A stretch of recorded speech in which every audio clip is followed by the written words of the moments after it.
প্রিয় ভিউয়ার্স, আজ আমার গন্তব্য তরণীপুর গ্রাম, যে গ্রামের চারপাশে শুধু পানি আর পানি। গ্রামটি অবস্থিত তারাস উপজেলা, এটা সিরাজগঞ্জ জেলায় অবস্থিত। তরণী শব্দের অর্থ আমরা জানি নৌকা। এই গ্রামটি না দেখলে বোঝার উপায় নেই যে নৌকার সাথে এই গ্রামের মানুষের যোগসূত্র কতটা। এই ভিডিওটা দেখলে বিষয়টি পরিষ্কার হবেন। এই গ্রামটি কিন্তু সিরাজগঞ্জের হাটিকুমরুল থেকে নাটোরের বনপাড়া যে বিশ্ব রোড চলে গেছে, এই বিশ্ব রোডের ৯ নম্বর ব্রিজের দক্ষিণ পাশে অবস্থিত। আসলে এটি একটি পাড়া, এখানে ৭টি পরিবার বসবাস করে দীর্ঘদিন যাবৎ। এই গ্রামটি দেখলে আপনার মনে হবে গ্রামটি যেন পানির উপর ভাসছে।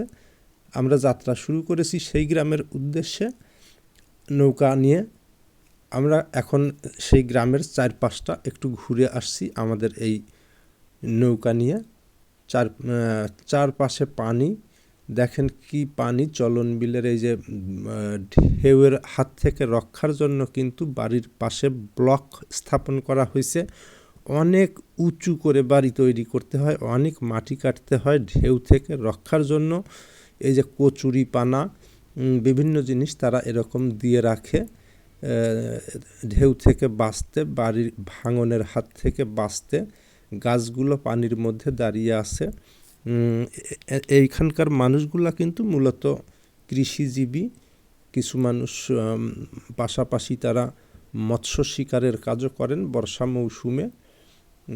আসলে সবচেয়ে বড় কথা, এরকম একটা জায়গায় যেখানে চারপাশে পানি, এরকম একটা জায়গায় বসবাস করা যে কতটা কষ্টের, এটা আসলে অনুমান করাই কঠিন। আমরা পৌঁছিতেই কিন্তু দেখলাম নৌকার কাজ করছেন একটা ভাই।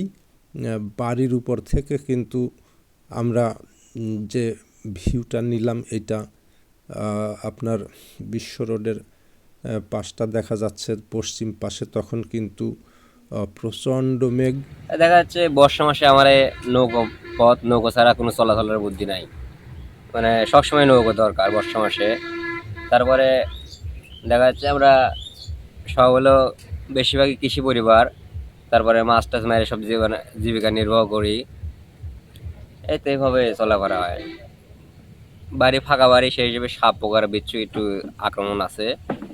আবার দেখা যাচ্ছে যে এখন বর্তমানে শিয়াল নাই, কিন্তু বেজি আছে। আগে আমার দাদি মারা গেছে সাপ কামড়ে, সাপের কামড়ে আমার দাদি মারা গেছে এখানে। তারপরে পরবর্তীতে আর কোনো এরকম দুর্ঘটনা হয় নাই।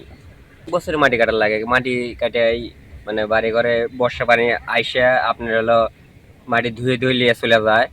ওই পরবর্তীতে লোকজন লিয়ে মাটি আবার পরিপূর্ণ করে বসতি করার জায়গা স্থাপন করা হয়। মানে প্রতি বছরই কিছু না কিছু মাটি কাটা লাগে, কিছু কিছু কাটলে ভালো হয় আর কি। মানে ধুয়ে যায় যেগুলো। কাটা হয় না, কত বছর কাটা হয়। এই যে এবারে কাটা হয়েছে ওই গাড়ি দিয়ে। তাহলে এখানে পরিবার আছে এখন 7 জন, না 7টা পরিবার? হ্যাঁ, 7টা পরিবার আছে, সব আমরাই, সব ভাই চাচা ভাইস্তেরা।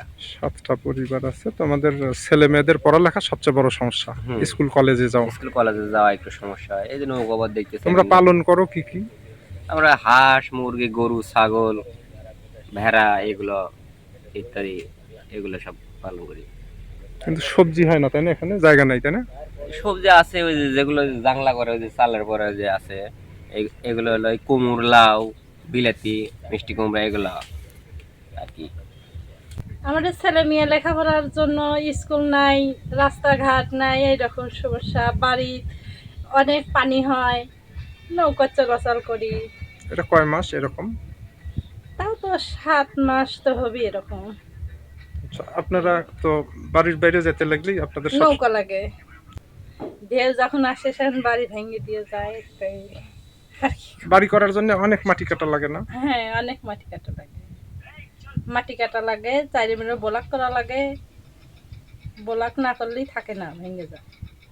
আমাদের বাড়ির অল্প জায়গা, বেশি জায়গা নাই, যার জন্য একটু অসুবিধা হয়।